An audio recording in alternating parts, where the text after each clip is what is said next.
Ang ayungin kasi ma'am is indigenous dito sa atin sa Pilipinas. Then in the recent years, medyo nagde-decline na yung kanilang population, particularly dito sa Laguna Lake because dahil dun sa pagpasok ng invasive species na tinatawag ay night fish. So, okay. Nagkaroon kami ng mga gut analysis. So, sa karamihan ng mga naigat analysis namin na night fish, more on fingerlings ng ayungin yung nakakain. Istorya ng mga tagumpay, kwento ng buhay na binago, tatalakayin natin dito. Lahat yan masaya, matutunghayan sa Agri Ako Diyan. Dito sa center, nagpapalaki rin sila ng mga giant freshwater prawn o ulang. Tinuturing isang delicacy ang ulang lalo na sa ibang bansa tulad ng Thailand. Nakatutok din ang center sa produksyon ng post-larvae o yung maliliit na ulang. Matapos ang isang buwan o mahigit, dito inililipat ang mga ulang. Dito sa center namin sa NIFTC, nag-breed kami ng mga ulang para ipamahagi sa iba't ibang lugar sa Pilipinas. Opo. So nakikita ko may mga bilog-bilog ito, tapos ano yung, dito ba dapat yung design ng mga tangke natin para sa ulang? Separate po natin itong meron po tayo sa earthen pan at saka sa indoor tank. May meeting tank po tayong maliit para... Ito ay tawag natin mating tank. Opo.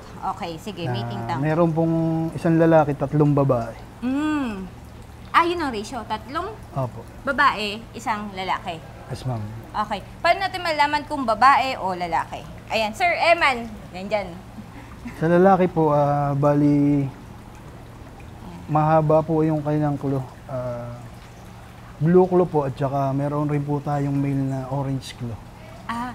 Sir, ito ba, sabi mo kasi kanina sa akin, galing ka ng Singapore. Pero nakwento mo din sa akin na native tong mga ulang natin. Yung bang galing sa Singapore, galing din sa atin?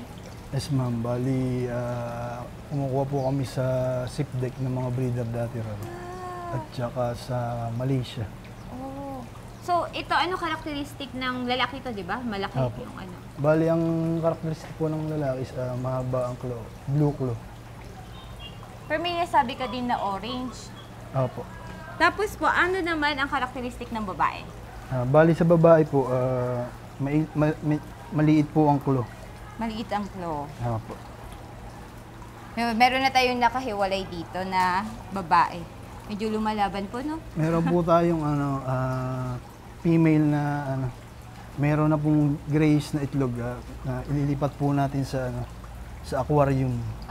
Na kung saan ay pwede po siyang mag-lay ng egg or larvae sa 2 to 3 days. 2 to 3 days. Opo. Pero the whole process of mating, gaano katagal po natin sila pinagsasama dito sa loob ng tank? 18 to 19 days po, pwede na po tayong tumingin ng mga buried female. 18 to 19 days. Tapos sir, ito mas manipis yung mas claw po. claw. Tapos saan nakikita Tsaka yung po sa may tiyan, medyo malapad po yung sa bandang tiyan niya. Ito.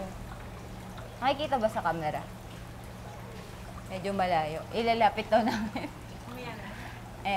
Yeah. So ito malapad. Opo. So, 18 days po sila dito. 18 to 19 days pwede na. Opo. Tapos magkakaroon na siya ng... Itlog. Nasipit ka po. Okay na, natanggal na. So ito, parang kagat lang ng langgam. Pero pagka yung lalaki, parang kang kinagat ng... Aso. Ganun yung difference. So, ayan. So, 18. Sir, gano'ng kadami yung kayang i-produce ulit pagka ano? Sa na eggs na. 400 grams, makakakolekta po tayo ng mga 40,000 larvae. 40,000. Sir, ano yung mga karakteristik ng ulang? Kanina nabanggit na natin na yung lalaki mahaba yung claw niya, yung babae naman mas maiksi yung claw. Ano pa yung isang remarkable na karakteristik ng ulang? Pag yung mature na yung female, kahit maliit siya, nangingitlog pa rin sila. Kaso, konti pa lang yung mga itlog na naproproduce. Di sigaya ng mga malalaki ng female na mas maraming na produce na egg. Okay. Tapos, pagka po na-injured yung ulang, natanggalan ng isang kamay, ganun. Mamatay na ba yun? Hindi naman. Bali, tumutubo naman siya, ma'am. Kaso may katagalan. Mga ilang years ba? Hindi naman. Bali, pag siya nag-molt, yun. Ano yung titawag nating molt? Nagpapalit siya ng balat. Bali, ang ulang is crustacean. Habang siya lumalaki, nagpapalit siya ng balat. Mga ilang beses yan, sir, pagka ano? Mga Maliliit pa. larvae, sa suway larvae, nagkakaroon po ng 11 molt. 11 na agad? 11 molting bago maging post larvae. Oo. So, ilang taon po ang maturity ng ulang?